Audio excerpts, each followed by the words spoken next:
पुगिसकेपछि यति बेला सेला ढुङ्गा माटोले आगो निभाउन खोजिरहेका छन्।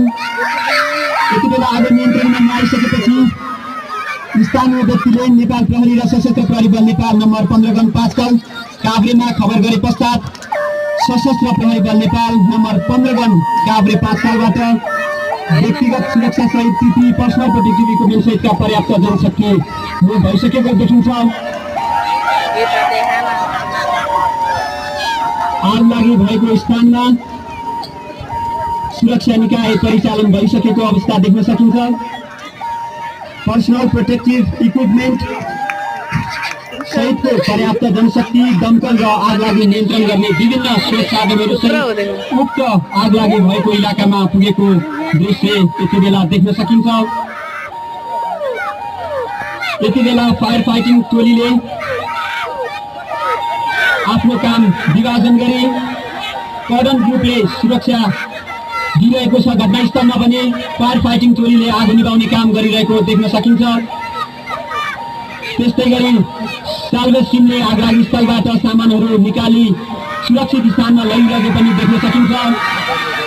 रेस्क्यु टिमले अस्पताल लैजाने काम पनि गरेको देख्न सकिन्छ।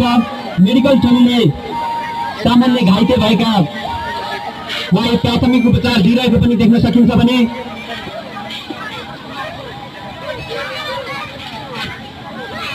घाइते भएका अस्पताल लग्नुपर्ने अवस्थामा भएकालाई पनि उपचार गर्नको लागि एम्बुलेन्समा तयारी गरिरहेको देख्न सकिन्छ।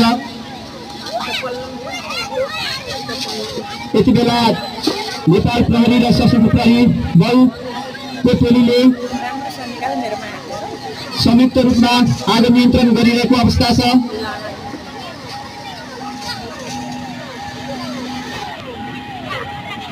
सुरक्षा निकाय बीच समन्वयक भूमिका निर्वाह गरी आगो नियन्त्रण गर्ने कार्य भइरहेको छ। फायर फाइटिङ टिमले सम्पूर्ण आवश्यक सामग्री फायर सटर फायर एक्सटिङ्ग्विसरको प्रयोग गरी प्रयास गरिरहेको छ भने फायर कन्ट्रोल रुममा समेत समन्वय भइरहेको छ। रेड क्रस सोसाइटीले यति बेला आगो नियन्त्रण गर्ने कार्यमा महत्त्वपूर्ण योगदान दिइरहेको छ भने नेपाल प्रहरी पनि मुभ भइरहेको अवस्था छ। सक्यो